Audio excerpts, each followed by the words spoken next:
घने जंगल के किनारे एक छोटा सा गांव बसा था। उस गांव में एक 8 साल का लड़का रहता था जिसका नाम अर्जुन था। अर्जुन बहुत ही जिज्ञासु और निडर था।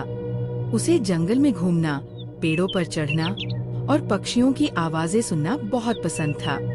पर उसके माता पिता उसे अक्सर मना करते थे क्योंकि जंगल में जंगली जानवर रहते थे। एक दिन अर्जुन अपनी किताबें लेकर जंगल की ओर निकल गया। वह एक शांत जगह पर बैठकर पढ़ना चाहता था। वह इतना खो गया कि उसे ध्यान ही नहीं रहा कि वह जंगल के काफी अंदर आ गया है। तभी उसे झाड़ियों के पीछे से किसी के कराहने की आवाज आई। डरते डरते वह उस तरफ गया तो देखा कि एक छोटा सा कुत्ता झाड़ी में फंसा हुआ था। उसके पैर में चोट लगी थी।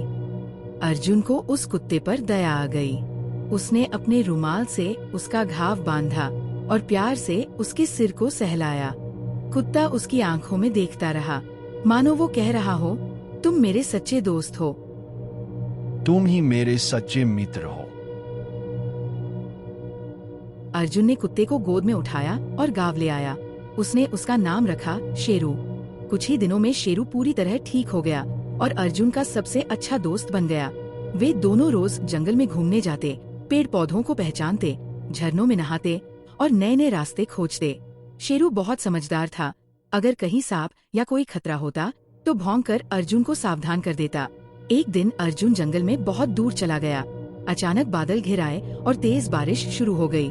रास्ता फिसलन भरा हो गया और अर्जुन एक ढलान से फिसलकर नीचे गिर गया। उसके पैर में मोच आ गई थी और वो चल नहीं पा रहा था। अंधेरा भी हो चला था।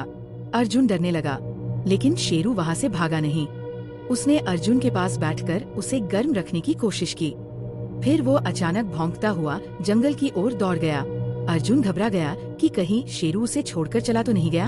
लगभग आधे घंटे बाद अर्जुन को दूर से लालटेन की रोशनी दिखाई दी। यह उसके पापा और गांव के लोग थे। शेरू उन्हें अर्जुन तक ले आया था। सबने मिलकर अर्जुन को उठाया और घर ले गए। उस दिन से पूरे गांव में शेरू की बहादुरी के किस्से सुनाए जाने लगे। अर्जुन और शेरू की दोस्ती और भी मजबूत हो गई थी। अर्जुन जान चुका था कि सच्चा दोस्त वही होता है जो मुश्किल समय में साथ न छोड़े।